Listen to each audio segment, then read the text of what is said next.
Hello, this is Bill Baldwin of Boulevard Realty with an update on flood maps. Please be aware that the Harris County flood maps are about to change. In fact, the way flood maps will be determined is totally new and revolutionary. Make yourself aware of the process and the timeline at Map Next. Map Next stands for Harris County Modeling, Assessment, and Awareness Project, the first of its kind in the nation. It's the next generation of flood mapping using new methodologies, new technology, and new data. The new maps will be released in early 2025, and thousands of homes in Harris County are expected to be added to both the 100 and 500-year floodplains. Likewise, many homes may no longer be in the 100 or 500-year floodplains.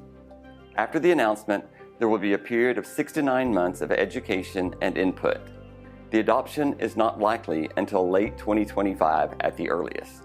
Please keep up to date and refer to Map Next on the Harris County Flood Control website. HAR TV has expanded and we're now offering video services at 4 locations. Our Fort Bend branch located at 6608 Greatwood Parkway in Sugar Land.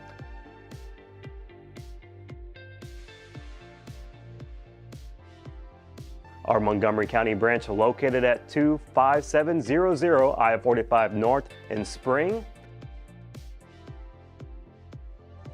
Our Bay Area branch located at 17225 El Camino Real in Bay Area. And our original location at HAR Central located at 3693 Southwest Freeway in Houston. All 4 locations offer all the same high quality video production that you have always experienced here at our central location. Contact us today to get your video appointment scheduled at any one of our 4 locations. As realtors, we help our clients with all sorts of matters, including how to find available resources that may assist with the down payment. We are proud to announce that Down Payment Resource is now available on har.com. This will allow consumers to find out if they meet the criteria for any of the 70 different assistance programs available in the greater Houston region. Some programs are income-based, but many allow higher incomes than you may think. There are also programs specific for people in certain professions, such as police officers, firefighters, teachers, healthcare workers, and others. About 89% of all listings for sale in Houston qualify for some sort of down payment. To find out more, you may visit www.har.com/down payment and work with your realtor to make sure you have everything you need to be able to purchase the home of your dreams.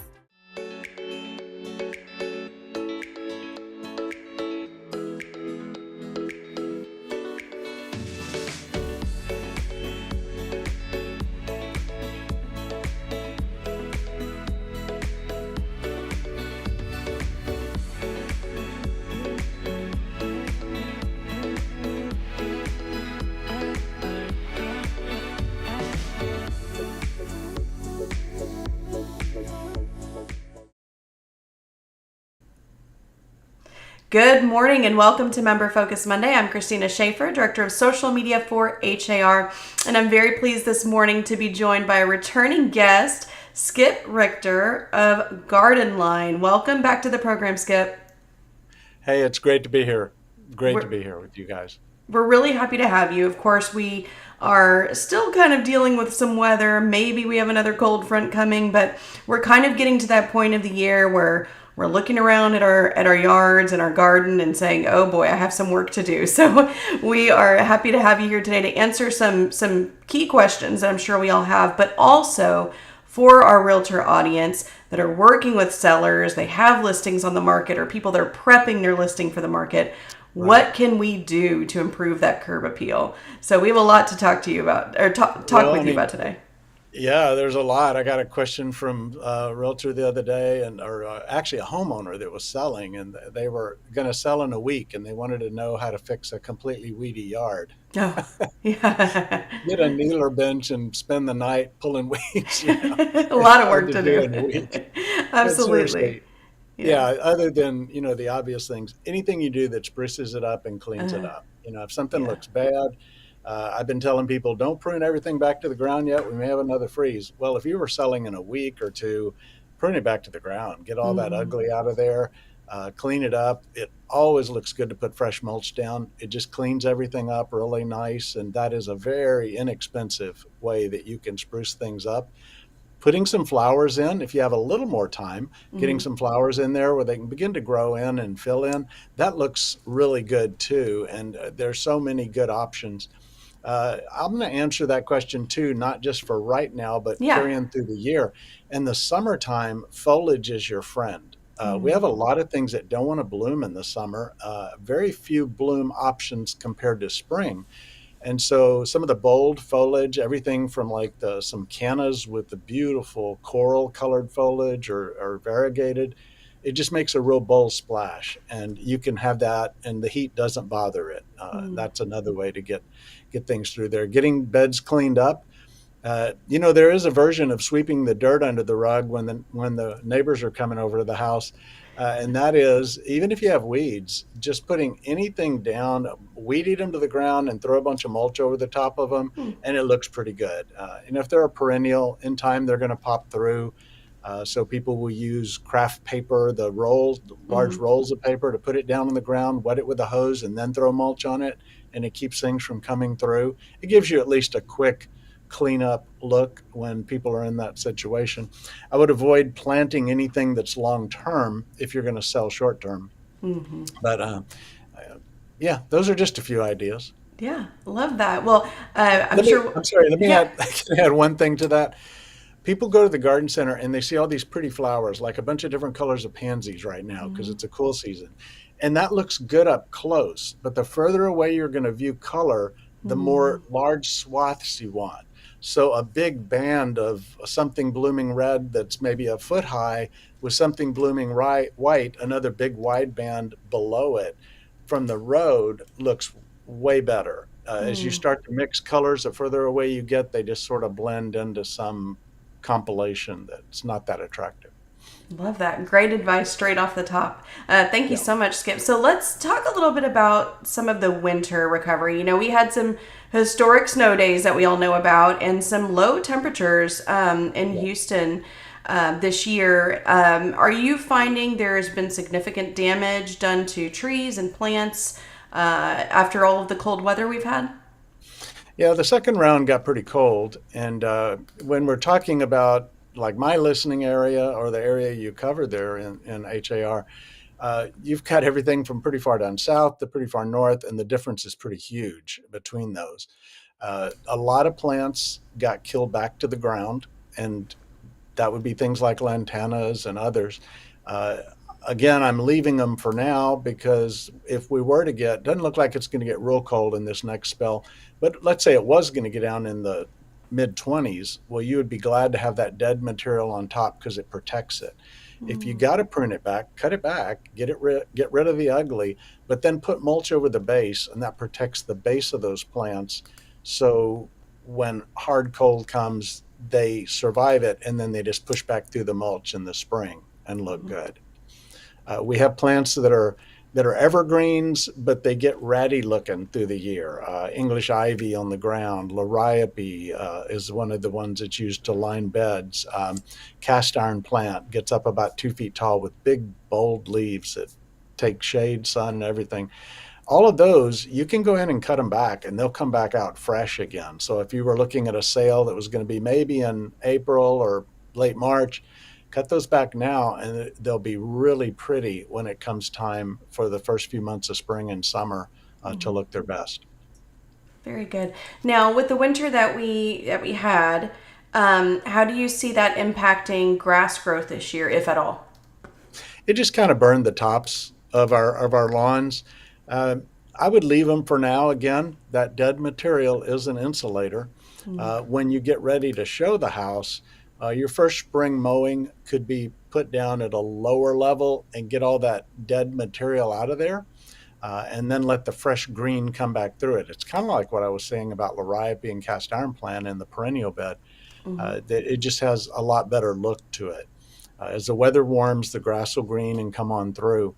If you're looking at maybe a little longer term being on the market or something a little further out in the future, put a pre-emergent herbicide down. And I talk about those on the show all the time. I think we'll be talking about my schedules here Hmm. before too long, but on the schedule, it tells you exactly what to get and exactly when to put it down. And that way, if you're doing a showing in April or even May, by doing that now, those weed seeds that are about to start germinating would be prevented from becoming weeds. And so it would look good later. Otherwise, you wait till later. Now you got to kill the weeds in the lawn. Our options are more limited, and it's just not best. Okay, great. Thank you so much. If you have questions for Skip, please type those in and we'll get to as many as we can. Of course, I have plenty of questions for you, but for anyone who is watching live, type in your questions and we'll take a look at those. So you mentioned winter weeds. You mentioned somebody who had a listing going on the market right away and they needed to tackle those. But Right. for those of us that aren't in that situation, how and when should we start tackling those winter weeds? Excuse me. Now, we're at a crossroads for winter and summer weeds, both the cool season and the warm season. Everything that you see in your yard right now is a cool season weed. Things like clover and chickweed and henbit and all these others, those are cool season. They're about to start blooming and setting seed. So now's a little window when it's cool enough where you can use post-emergent herbicides to kill them without hurting your grass. Because if you wait another 2 or 3 weeks, they're going to start blooming. And I say once they become reproductive, then they're harder to kill. So this is the window to get that done. Any yards with cool season weeds, because they're like our bluebonnets. They sprout in the fall, and you don't notice them all winter on the roadsides. And then all of a sudden, there are these big bumps of green in the roadsides, and that's the bluebonnet plants that are bursting forth in bloom. Same with our winter weeds. So get it done now.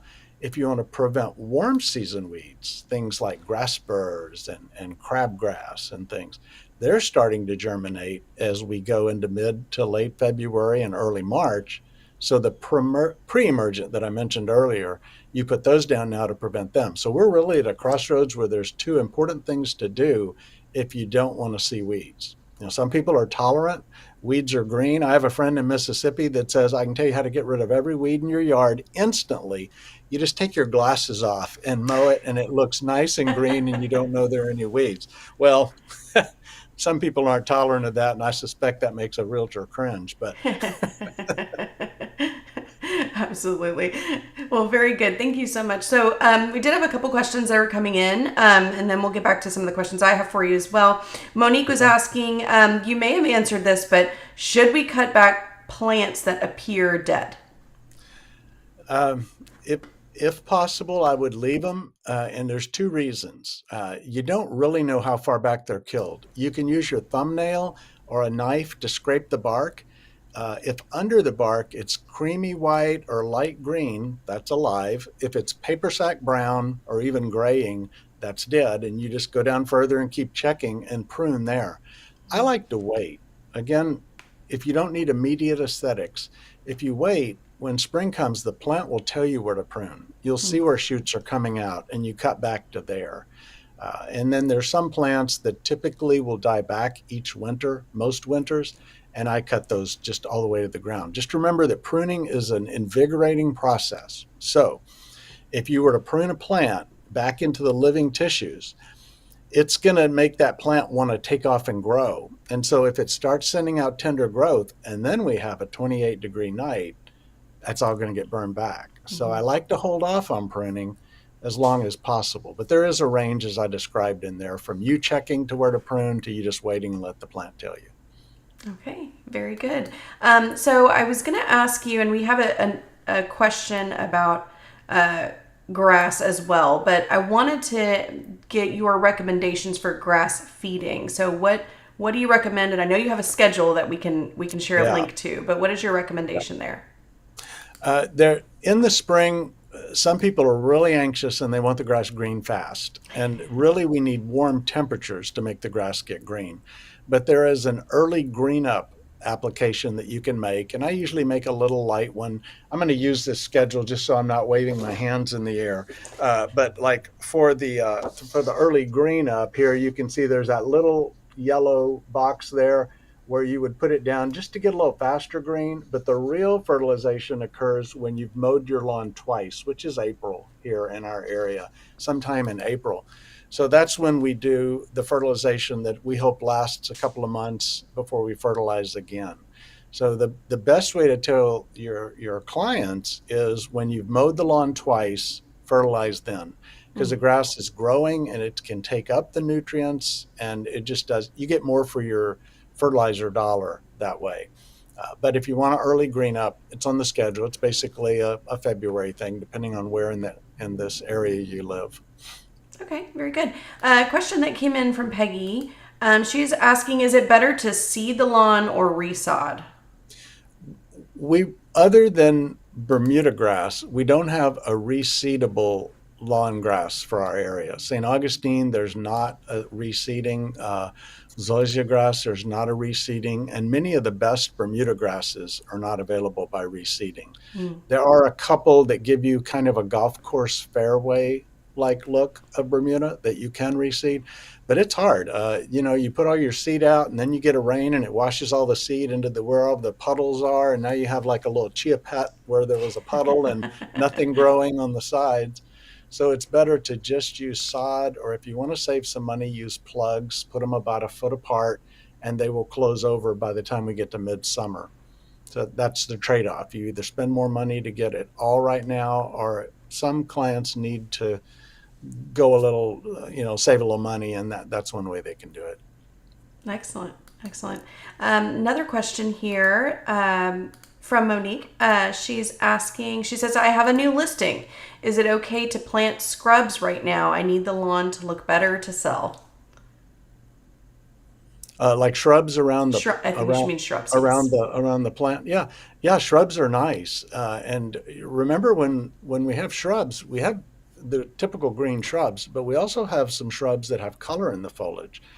There's a sunshine ligustrum that has bright yellow in the green, kind of a chartreuse to yellow color that really stands out, because our landscapes become a sea of green grass, green ground cover, green shrubs, green trees, and in summer, where's the color? And so another one is Chinese witch hazel that has a beautiful burgundy. Those of us from Texas A&M call it maroon, but a beautiful burgundy colored foliage as it comes out. And Chinese witch hazel has pretty little shaggy, bright pink blooms in the spring. But when you put that out, instantly you've got color. It's not just a little green mound out there. So kind of use your imagination. And our good garden centers, they can help you, and they do help you. And I'll put in a plug for them now, because I know a lot of people like to run to Home Depot and Lowe's and get their plants because they feel like they're cheaper, and maybe in some cases they are. But when you go to a real garden center that has local mom and pop people that live here, garden here, and know what they're talking about, you end up getting plants that do better. You get the advice to help you find the right one, because just to be honest, stuff in the big boxes, every year I look at it and I shake my head. It's like, yeah, we don't live in New Jersey. Don't plant that in Houston, Yeah. But it's sold all over the country. So just a plug, independent garden centers they're the secret to success. Very good. Thank you so much. We had a question. Kevin was asking, how can we get a copy of Skip's schedule? We did share a link to that. Of course, the website, I can say it as well, gardeningwithskip.com. So we do have it in the comments for you. Since you're mentioning that, let me just make a point, and that is I have two schedules. One is everything you do to have a beautiful lawn care schedule. The other one is everything that goes wrong in your lawn, pests, diseases, and weeds and stuff. So both of those are free to download. Very good. All right. A couple other questions that were coming in. MJ said, when is the best time to aerate the lawn? And do you need to treat for weeds first? It's a good question. So I prefer to wait a little bit into the spring to do aeration, because your grass right now is waking up and it's starting to develop a new root system. Grass roots only live about a year, and then they're all constantly being replaced. And that typically happens in the spring. And so I would do it probably about the time you start mowing, maybe even a little later. You can aerate any time of the year. There's not you have to wait until a time. As far as weed control, the process of aerating, we want to pull a plug of dirt out of the soil and throw it on the surface. So instead of just a tine that pushes the soil apart to squeeze a hole down in the soil, we're talking about a hollow core that as it goes down into the soil, it pops that plug out. And I kid with the listeners on the show and say it kind of looks like, after you've aerated, it looks like you've had a miniature dog convention on your lawn. And there's all these little brown things sitting on the surface. That is the better aeration. In doing that, you're bringing soil up to the surface. And so it's better to do your pre-emergent after you do that, because then, all the exposed soil is getting the pre-emergent on it. Otherwise, you might be bringing fresh weed seeds to the surface. So it's not night and day. You have to do it a certain way, but I would like to wait. Now, I just told you two things. I said you got to do pre-emergence now, but you might want to wait to aerate. And then I said you want to aerate before you do pre-emergence. So there's always a trade-off through the year. But if you're going to do two things close to the same time, aerate and then put the pre-emergence down. Otherwise, don't worry about it. It's a minor difference, but it's worth mentioning. Very good. Another question here from Andrea. She's saying, is it possible to bring back a lawn that has been neglected and is mostly weeds? Well, other than my Mississippi friend's idea of taking off your glasses, yes, you can, absolutely. The first thing you want to do is find out what kind of weeds you have.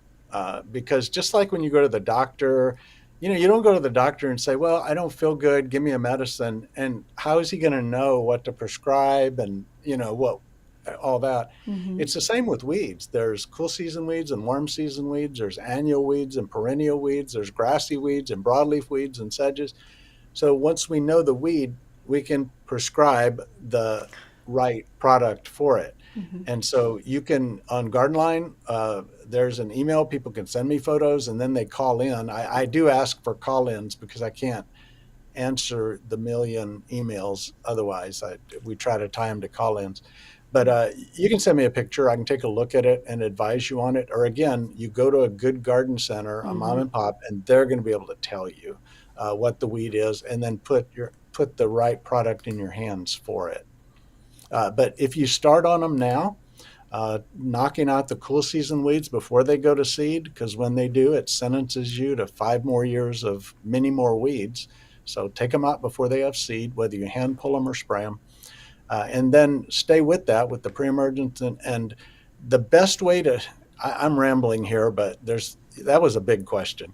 The best way to get weeds out of your lawn is to mow, water, and fertilize. That first schedule I just showed you.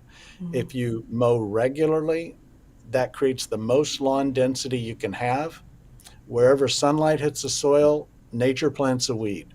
So we're going to stop sunlight from hitting the soil. That's why we mulch our flower beds. That's why we create density in our lawn. But when you mow regularly, water appropriately, and fertilize according to the schedule, you create this dense lawn that chokes out most of its weed problems. The rest of them, then we can go in and spray or pull as we need to.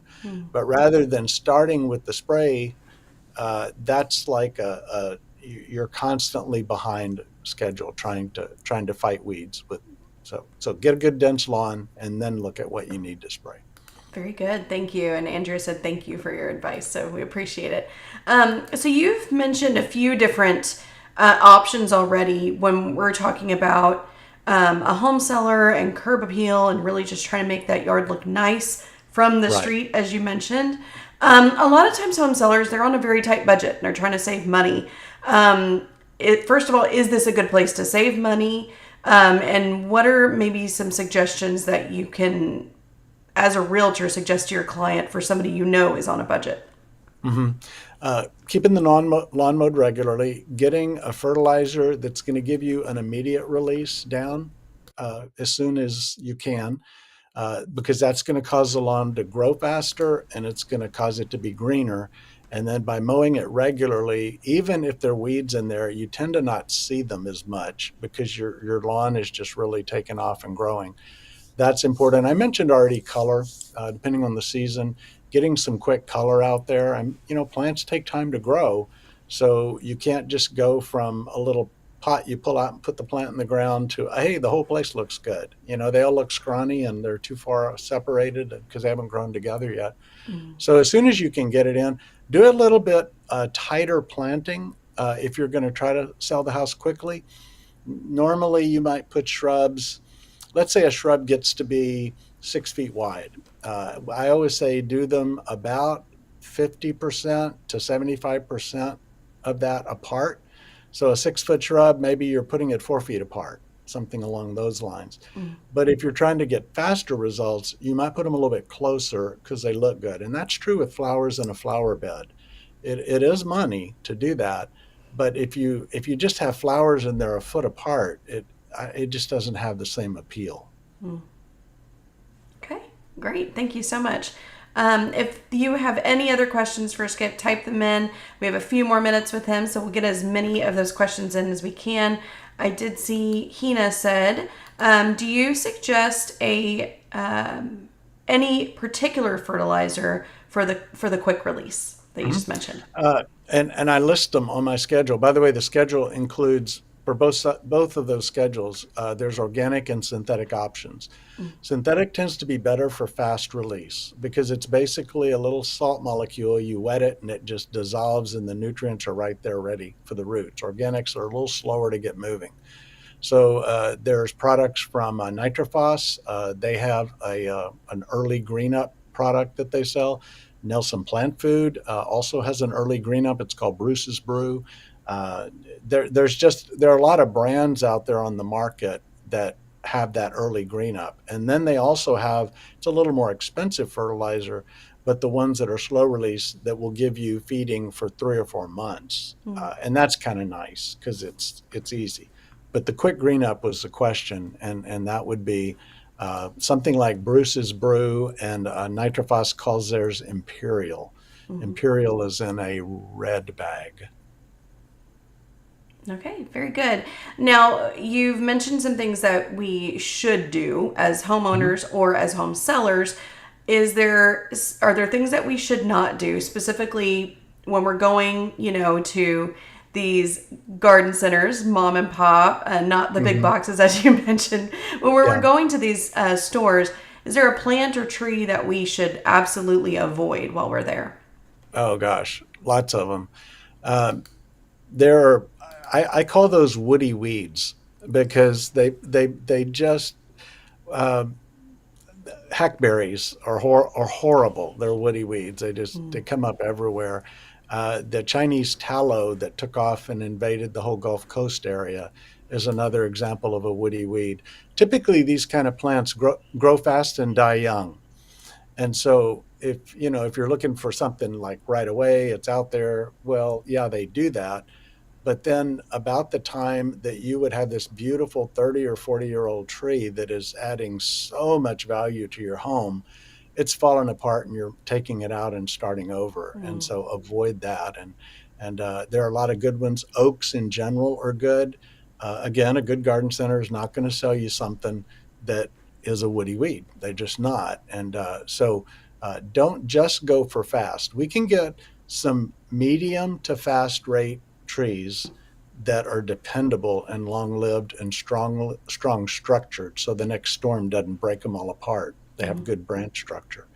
And then we can fertilize them a little extra to get them to move faster. So rather than when someone says, here's a fast-growing tree, almost always it's like, no, don't plant that. Because, If you're wanting a tree that's already large, you just have to buy a tree that's already large, is basically what you're saying. Yeah, you can. Yeah. I mean, we got tree folks here that'll sell you a 200-gallon tree, and it's almost like you buy 2 of them in a hammock and you're in business on day 2. It's so big. But that comes at a cost. Remember, when you buy plants, you're paying for the dirt. Okay, so you could have a little 4-inch pot, and it's got a certain plant in it. Well, at some point, they're going to move it to a gallon-sized pot, but it's still the same plant, and then it grows into the gallon pot and grows. So if you look at plant prices, it's not just the size of the plant, it's the amount of dirt that you're getting. In trees, that's really true. The difference between a 15-gallon tree and a 30-gallon tree, and then a 45 and 60, I mean, the price just takes off and goes up fast. So you pay for instant. Yeah, absolutely. Just a quick question here about trees. Do you have a list of good trees on your website? I don't yet. I'm still in the process. My website is in its early days. I have a lot of good information up there. I tend to put things up there when people ask the questions. I start getting a lot of questions on, like, I put a publication up on protecting plants from cold. And it's all the things you need to know and do to protect your plants in the winter, because I was getting all those questions. And so I need to add one on trees. I can tell you this, in general, oaks are a good species. There's many types of oaks. They're a good one to use. There are some really good elms also, depending on the plant situation. If someone lives out in the country and they need a tree, but they really can't water it much, it's got to kind of hang on its own. Cedar elm is good for that. And you come into the city and you want something that has beautiful trunks, so even in the winter it's beautiful. There's one called Chinese elm that's good for that. And then we have other trees that they're just good choices, and it just depends on what people want, evergreen or not. One of the best spring blooming trees that's a little smaller is called Chinese fringe, and it just loads up in spring with these little tiny strappy petals. They look like cheerleader pom-poms, with all the shaggy things hanging off of them. Chinese fringe is great, and I've lived long enough to remember the day when everybody had about a third of an acre lot or a half-acre lot, and then now our lots are so small you can reach out your window and close your neighbor's blinds because the houses are side by side. And you need a small tree for that. And Chinese fringe is a good one for the smaller lots. Crepe myrtles are always a good choice because they bloom for essentially 3 months during the summer when a lot of other things aren't blooming. Natchez is a larger crepe myrtle that has beautiful cinnamon colored bark and white blooms, and it makes a small tree. Now, what about in regard to if you're worried about foundation, if you're worried about sidewalks and driveways, are there any recommendations or absolutely avoids there? That's a good question. Tree roots grow under anything, like a sidewalk or driveway. And that little spaghetti-sized root starts to get bigger and bigger and bigger. And as it does, it pushes it up. And so the only way to stop tree roots from going underneath is to put in a root barrier. And some of our arborists can come out, and it's basically a trench with a little wall underground that keeps the roots from going there. They have to go underneath and then try to come back up. And so that would be a very expensive but longer term way to avoid it. Just remember that people think about roots as cracking foundations, and it's not the same as with a sidewalk that's very thin pad. When you're looking at a home foundation, that's a much thicker pad. And it's not that they go under it and lift it like a sidewalk or driveway. They run along beside it. And so when we get into summertime and the soil is moderately moist, all those tree roots are there pulling the moisture out. So, and this is getting technical, but I think it's important, and that's a good question. As the soil gets wet, it swells, and as it gets dry, it shrinks.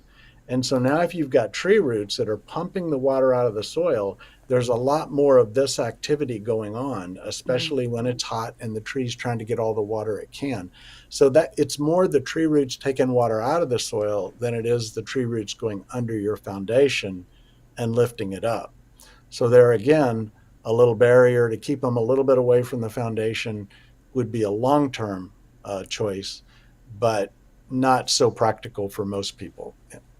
Okay, very good. Thank you so much for that. Laura is asking, are we allowed to share Skip's schedule with our clients? Absolutely, yeah. My website, I think you may be putting it up later, but it's real simple. It's Gardening with Skip. That's as simple as I could make it. Absolutely. And everything is on there, the schedule. You can put direct links. You can print them out and hand them out if you want. Well, I think that's a great suggestion, especially for this time of year. And that was actually my next question. She led us there is, where can realtors and consumers learn more about making these improvements. So obviously we mentioned your website, gardeningwithskip.com. Tell us a little bit about your show and how they could tune in there. Okay. Every Saturday and Sunday from 6 a.m. to 10 a.m., people can listen in and call in, and they do.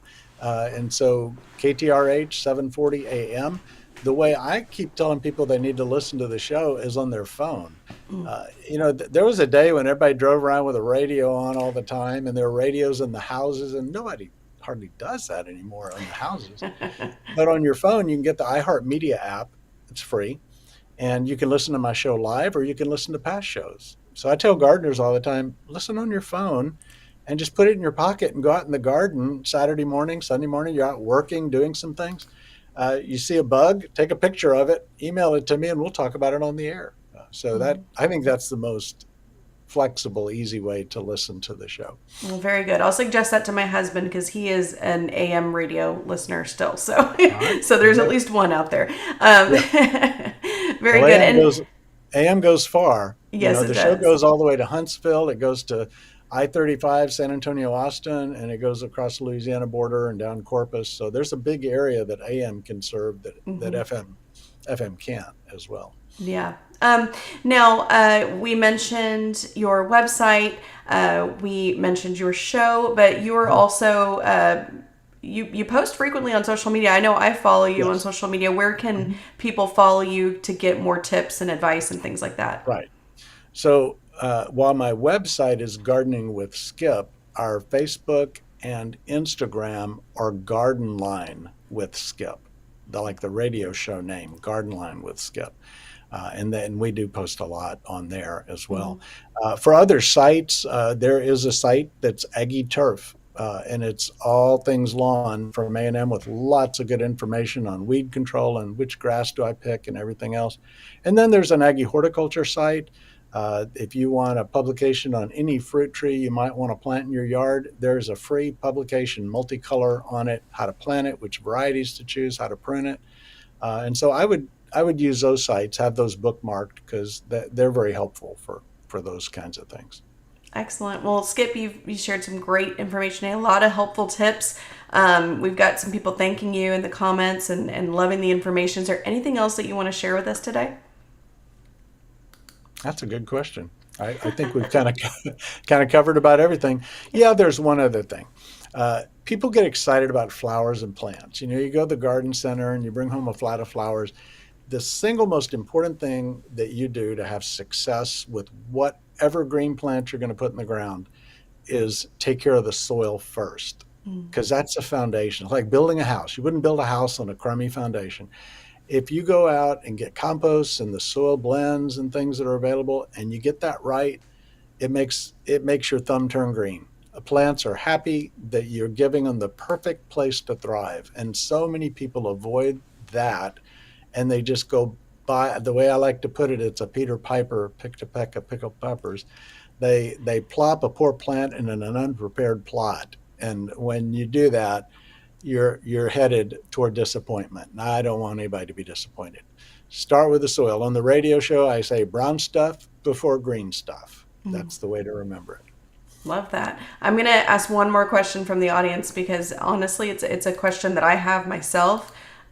We've bought 3 different avocado trees and they've all died. So Flora is asking, do avocado trees grow in Houston, or should I give up on waiting for good guacamole? Well, we have, number one, you have to grow the right kind. Yeah. The kinds you buy in the grocery store, like a Haas avocado, that's not the right kind for here. There are varieties that do well. And again, when you go to a good garden center, they're only going to sell the varieties that ought to be planted here. Avocados are marginally hardy here. And if someone's listening north of I-35, you're gambling trying to grow avocados. If you're down a little south, you can grow them, but you just got to accept that every few years a freeze is going to come and kill it way back, but the tree will resprout and start producing again. But we're right on the line for avocados. But boy, there's nothing like a fresh avocado. Absolutely. Well, thank you for that answer. Well, Skip, again, thank you so much. This has been great. We had a comment that came in from Peggy was saying that this is great advice even for us non-gardeners. So definitely something that we can all utilize. Thank you again for your time today. We really appreciate it. Well, that's fine. Thank you. And by the way, whoever asked the avocado question, there's a publication just on avocados that tells you everything you need to know on Aggie horticulture.